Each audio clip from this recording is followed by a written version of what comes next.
There's a truth we don't talk about enough. Sometimes being kind gets you hurt. Not because kindness is wrong, not because compassion is weak, but because people confuse your kindness for something it's not. They see your silence and call it surrender. They see your patience and label it passive. They see you hold the door open, offer a hand, show up, listen, forgive, and instead of saying thank you, they think, I can do what I want to them. They won't fight back. And that's where the problem begins. You grew up believing kindness was a virtue, that helping others, putting them first, forgiving quickly, that's what made you good. That's what made you lovable. So you did all of that. You poured and gave and stayed soft in a world that kept trying to harden you. And somewhere along the way, people started showing you a different truth, that no matter how good you are, someone will find a way to treat you like you're disposable. You started noticing that the more available you became, the more invisible you felt. You gave your time, your energy, your support, and somehow you were the one getting walked over, the one who kept getting interrupted, ignored, overlooked, and you wondered, how did I end up here? Here's how. When you show up with your heart wide open and you don't set a line, people assume there isn't one. When you make excuses for others but never for yourself, people assume your needs don't matter. When you say it's fine every time it's not, people assume you'll always be okay. That's how it starts. It doesn't happen overnight. Disrespect trickles in through the small cracks you didn't notice at first. The texts they stop replying to, the help they ask for without ever offering any back, the way they only call when they need something, the way they laugh a little too hard when the joke is at your expense. And every time you let it go, it grows. Every time you stay quiet, it becomes normal. And it's not because you're weak. It's not because you don't know what's happening. Deep down, you do. You feel it. The exhaustion, the frustration, the quiet resentment. You feel it build in your chest, but you keep swallowing it down because you think, maybe if I stay kind enough, long enough, they'll start treating me right. But here's the truth. Kindness that comes without boundaries isn't seen as kindness, it's seen as permission. The people who take from you without thanking you aren't confused. They've just learned you won't stop them. You're nice, you're understanding, you forgive again and again and again. So what's the answer? It's not becoming cold. It's not turning bitter. It's not changing who you are at the core. It's learning how to be kind with a backbone, because the strongest kind of kindness is the kind that knows when to say no, when to say, I love you, but I won't let you treat me this way, when to say, this isn't okay with me, when to say, just because I care doesn't mean I'll be your doormat. People will push. That's human nature. They'll see how far they can go. And it's not your job to stop being who you are. It's your job to teach them how to treat you, to show them that you're kind because you choose to be, not because you have to be. Respect comes when people know you have limits. Respect comes when your yes means something, because you're not afraid to say no. Respect comes when people realize that your time is valuable, your energy is sacred, and your kindness is a gift, not a guarantee. So, if people have started treating you like you don't matter, maybe it's time to ask yourself, what have I been allowing? Have I been staying quiet when I should have spoken up? Have I been giving more than I receive? And have I been confusing love with self-abandonment? Because love without self-respect is not love. It's sacrifice. And if you keep sacrificing your peace to make others comfortable, you'll wake up one day and realize you don't even recognize yourself anymore. Kindness should never cost you your identity. Kindness should never mean silencing your needs. Kindness should never feel like being invisible in your own life. You can be kind and firm. You can be soft and strong. You can be understanding and still have standards. It's not either slash or, it's both. So the next time someone disrespects you and you feel that familiar urge to excuse it, stop and remind yourself, I am not here to be liked by everyone. I am here to be respected by myself first. Because once you respect yourself enough to stop allowing disrespect from others, something shifts. You'll lose some people, sure. But the ones who stay, they'll value you. They'll show up for you. They'll understand that your kindness isn't a weakness, it's a strength. One that's rare, one that's real, and one that finally knows how to protect itself. Kindness is often mistaken for weakness. And that's one of the most painful lessons people learn in relationships and friendships and in life. When you lead with your heart, when you choose to give others grace, time, forgiveness, or a second chance, it's easy for people to look at that and think you're doing it because you don't have a choice. They assume that your patience means you don't have the power to walk away. They assume that your gentleness means you're scared of confrontation.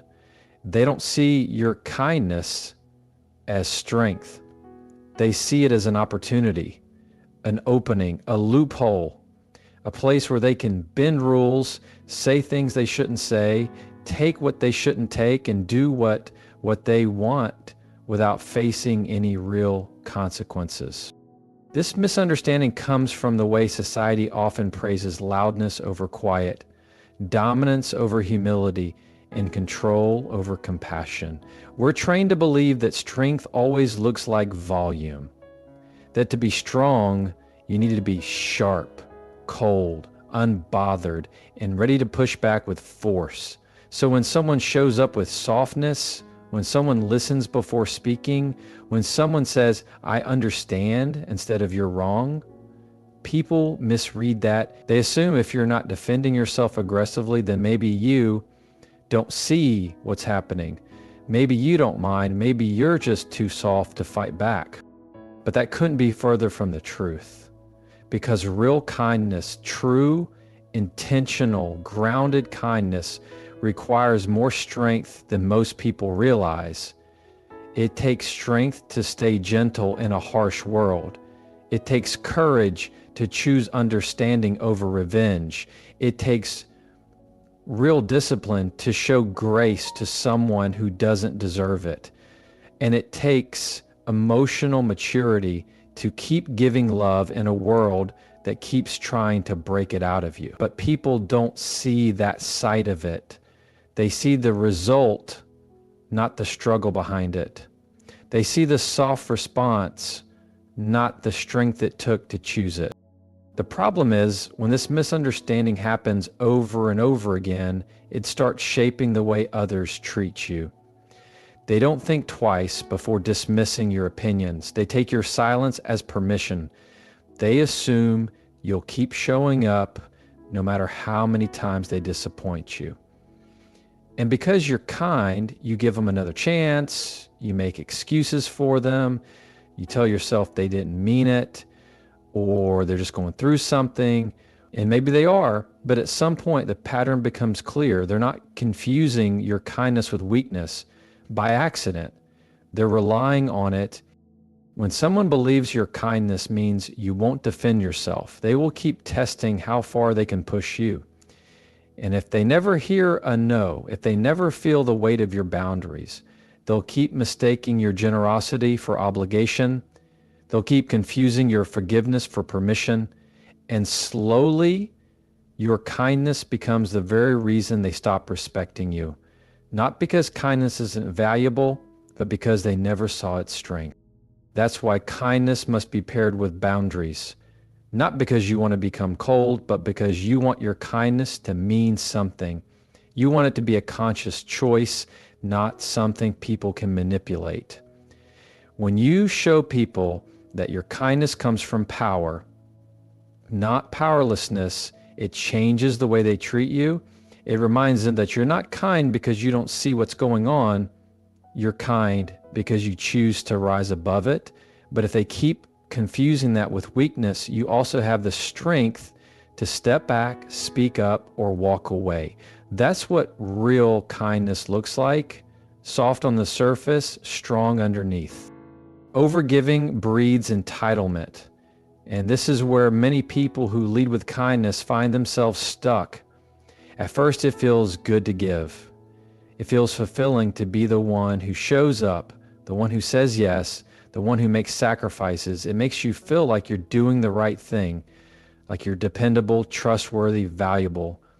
But the trouble starts when giving becomes your default and receiving becomes rare.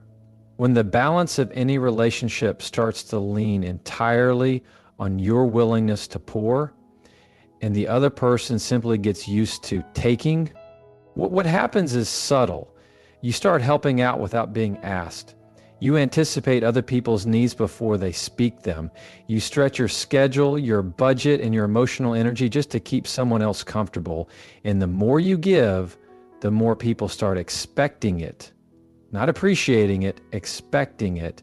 What used to be a kind gesture becomes your new job description. What used to be a favor becomes a responsibility. And the moment you hesitate, the moment you don't show up with the same energy, people begin to question you. They don't say thank you, they say why not? They don't offer support in return, they say you've always done it, what's different now? This is how entitlement forms, not overnight, not through malice or cruelty, but through repetition. You train people, often unknowingly, how to treat you by how much of yourself you're willing to give without asking for anything back. If you constantly give your time without setting boundaries, people start thinking your time doesn't matter. If you constantly forgive without honest conversation, people assume they can keep hurting you and you'll just take it. If you make yourself available 24/7, people forget you're a person with your own needs. You become a resource, a convenience, a guarantee. And then one day you notice it. You notice how heavy your kindness has become. You start feeling burnt out, but you're afraid to stop giving because that's the role everyone expects from you now. You fear that if you say no, people will be disappointed, or worse, they'll leave. So you keep giving, not out of joy anymore, but out of fear. You keep saying yes because it's safer than dealing with someone's frustration or rejection. And that's the moment your kindness stops being love and starts becoming self-betrayal. What people often miss is that overgiving is not sustainable. Eventually, it turns into quiet resentment. You begin to feel angry, but mostly at yourself for giving so much, for not speaking up, for letting it get this far. And that resentment doesn't make you mean or bitter. It makes you human. You're not wrong for wanting balance. You're not wrong for wishing someone would ask how you're doing for once. You're not wrong for hoping someone would think of you without needing something from you. To stop the cycle, you have to start by understanding that your value is not measured by how much you give to others. You are not worthy because you carry other people's burdens. You are worthy because you exist with or without constantly proving your usefulness. When you begin to pull back, not to punish, but to protect, you'll see who truly values you. Because those who love you for your heart won't demand constant access to it. They won't need you to exhaust yourself just to feel close to you. They'll appreciate your kindness without needing to drain it. Overgiving might earn temporary approval, but it will never earn lasting respect. That only comes when people see your giving as a gift, not a transaction. Not something they're entitled to, but something they're honored to receive. And that shift starts when you believe your energy, your time, and your kindness are precious enough to be protected. Lack of boundaries invites misuse. And this is one of the hardest truths to accept when you see yourself as a good, kind-hearted person. You think that keeping the peace means keeping quiet. You think that being easygoing means being agreeable. You think that loving someone means letting things slide.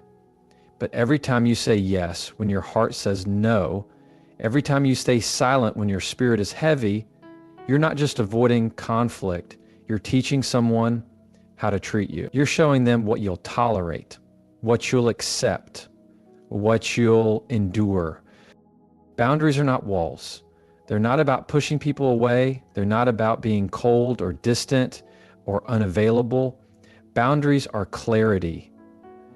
Boundaries are the language of self-respect. They say, this is what I need to stay healthy. This is what I require to feel safe. This is what's okay with me, and this is what's not. But when you don't have those boundaries in place, or when you're too afraid to enforce them, people start writing their own rules for how to interact with you. They text you at any hour, and you respond even though it disrupts your rest. They cancel plans last minute, and you act like it's fine even though you're hurt. They speak to you in a way that makes your stomach tighten, and you laugh it off even though your soul knows better. You let it slide, you rationalize it, you convince yourself it's not a big deal, but it is. Because over time, these small moments of self-abandonment turn into a pattern, a habit, a way of existing where your needs shrink and their comfort expands. When you don't communicate your limits, people will assume you don't have any. Not because they're evil or malicious, but because you haven't shown them where the line is. And if you never enforce that line, they'll keep stepping over it, sometimes without even realizing it. People don't always know they're crossing a boundary until you show them, until you say, that doesn't work for me. Until you say, please don't speak to me that way. Until you say, I care about you, but I need space. The fear, of course, is that setting boundaries will push people away, that they'll get upset, that they'll call you selfish or dramatic or sensitive. But here's the thing, the people who truly respect you will respect your boundaries. And the people who get angry when you say no, they were benefiting from your lack of boundaries in the first place.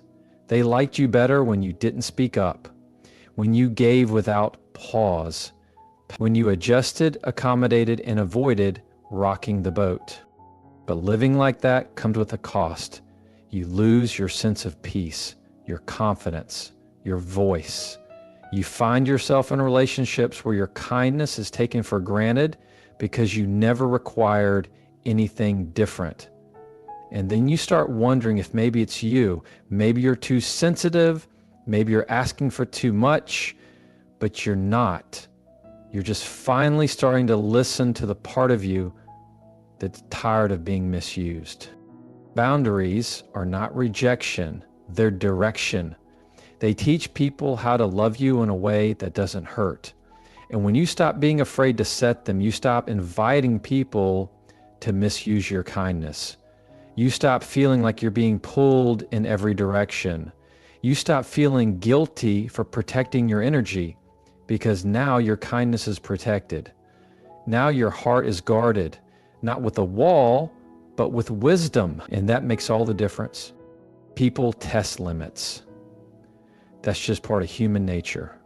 Whether they're doing it consciously or unconsciously, most people will push a little to see how far they can go. It might start small, a sarcastic comment, a late reply, a missed obligation. They watch your reaction. If you brush it off, they take note. They do it again. Still no pushback. Now the behavior escalates, and before long, you're in a situation where someone is consistently crossing the line, and you're consistently shrinking yourself to keep the peace. Not because you don't notice, but because somewhere along the line, you were taught that being kind means not making things uncomfortable. But the truth is, kindness doesn't mean becoming a doormat. People test your boundaries to see if they exist. They test your limits to see if they matter. And if you never enforce them, if you keep smiling through the disrespect, the lateness, the backhanded compliments, the emotional neglect, they'll think they're allowed. They won't see it as disrespect. They'll see it as routine, and you'll keep wondering why people treat you like you don't matter, not realizing that your silence has become their permission slip. This is why it's important to show people early on where the line is, not in anger, not in shame, but with calm, clear, unwavering strength. People need to know what your standards are. They need to know that while you are kind, you're also not going to let anyone walk over that kindness. That while you're patient, you're not a dumping ground for someone else's chaos. That while you're understanding, you also have expectations. When you don't speak up, people assume you're okay. They assume you're not bothered. They assume you're fine with how things are. But deep down, you're not. Deep down, you're exhausted. You're hurt. You're frustrated that no one seems to see how much you give, but they don't see it because you haven't said it. You haven't shown it.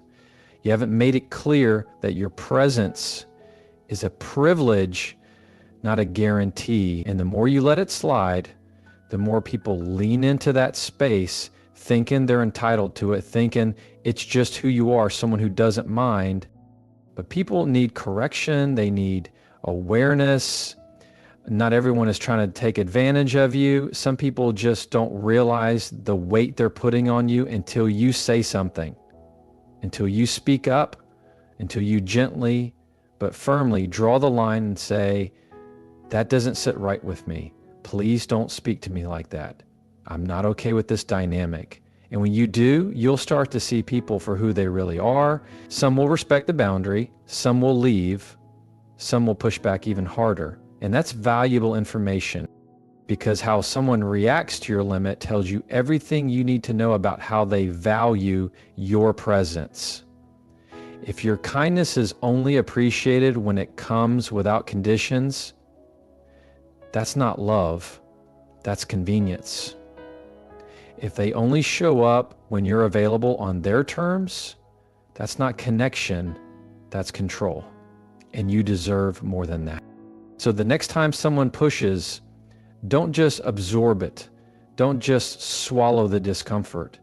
Recognize it for what it is, a test. And instead of passing it with silence, respond with strength. Not aggression, but truth.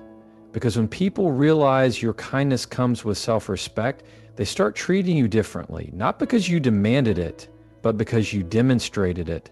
And in that moment, you stop being someone people test and start being someone they respect. Silence can look like approval, and that's something many kind-hearted people don't realize until it's too late. You think staying quiet is the mature thing to do. You think it's the peaceful choice, the unselfish route, the path of least resistance. But what you may not see is that when you don't speak up, when you don't correct the behavior, when you don't express what hurts, you're not just avoiding conflict, you're sending a message. And that message often says, this is okay, even when it's not, even when it's breaking your spirit. People don't always listen to your heart. They respond to your actions or your lack of them. If someone says something disrespectful and you stay quiet, they don't assume you're being polite. They assume you agree. If they take you for granted and you keep showing up, they don't think you're being selfless. They think you're okay with being second when you don't correct them, when you don't address what's wrong, when you let things pass without a word. They're not likely to change, not because they're evil, but because they think everything is fine. That's the dangerous part about silence. It protects their comfort, but it sacrifices your truth, and over time, it becomes your normal. You convince yourself that speaking up will make things worse, that expressing how you feel will cause distance, that asking for better will label you as needy, dramatic, or too sensitive, so you stay quiet. And every time you do, you disappear a little, not to them, but to yourself. What starts as kindness becomes self-erasure. You let things slide because you don't want tension. You absorb the discomfort so others don't have to. But the problem with that is clear. They keep being comfortable, and you keep being crushed. And slowly the relationship becomes one-sided. They laugh a little too loud at your expense and you say nothing. They flake on their promises and you tell them it's fine. They cross your emotional boundaries and you explain it away as them just being stressed. But deep down, something inside of you is screaming for honesty, for the truth to be said out loud. The truth is that silence builds resentment, not just toward them, but toward yourself. You start blaming yourself for not having the courage to speak. You wonder how you ended up in this place where everyone else's needs come before your own.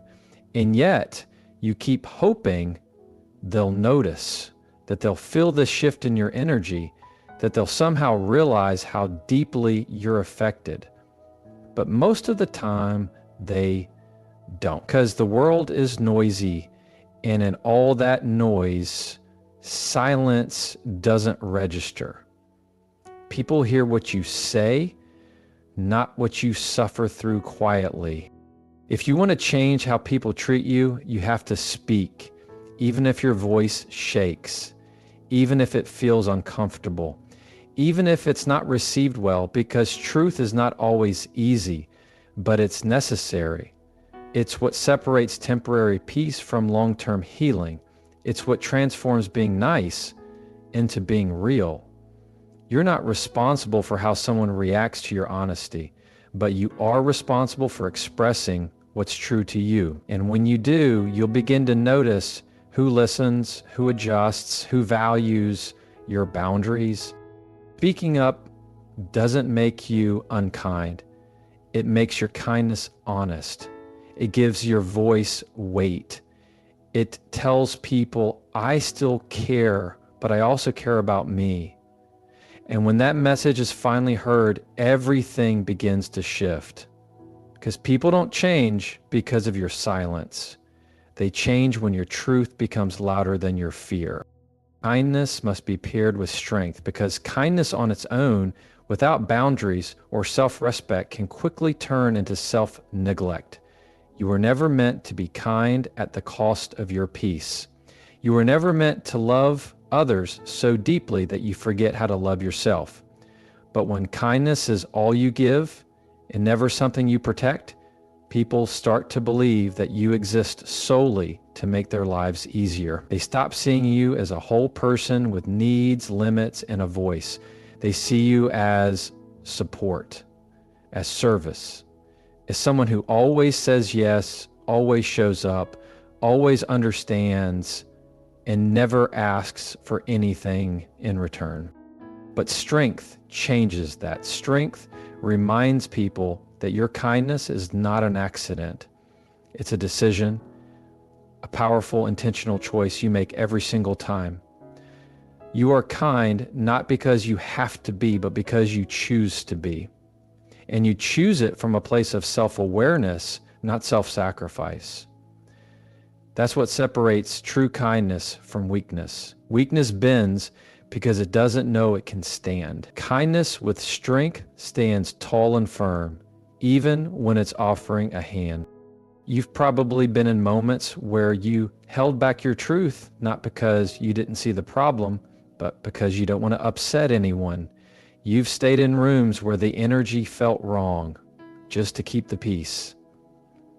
You've smiled through discomfort, nodded through disrespect, kept giving your best while receiving the bare minimum, and all of that felt easier than confrontation. But eventually you realize that avoiding confrontation doesn't keep you safe. It keeps you small. It keeps you silent. It keeps you resentful. That's where strength comes in. Strength says I can be kind and still say no. I can be patient and still ask for respect. I can be generous and still expect effort in return. Strength doesn't make your kindness louder. It makes it clearer. It sets the tone for how others should treat you. It lets people know that you're not afraid to walk away from a dynamic that doesn't honor your worth. Some people won't like that. They'll prefer the version of you that gave endlessly without pause. They'll say you've changed. They'll say you're cold. They'll say you've lost your softness. But what you've really done is found your spine. You've started treating your kindness like something valuable, something not everyone gets to access. And that shift makes all the difference. When kindness is backed by strength, it teaches people how to treat you with dignity. It filters out the ones who only stayed because of what you gave, not who you are. It brings into your life the kind of relationships that are built on mutual respect, not quiet obligation.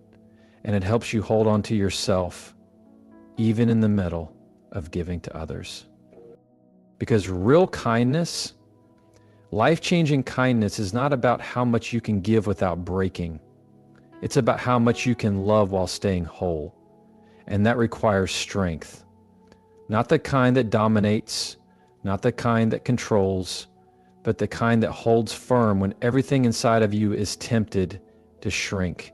The kind that says, I can give you grace and I can also protect my heart. That's the kind of kindness that commands respect, not just from others, but from yourself.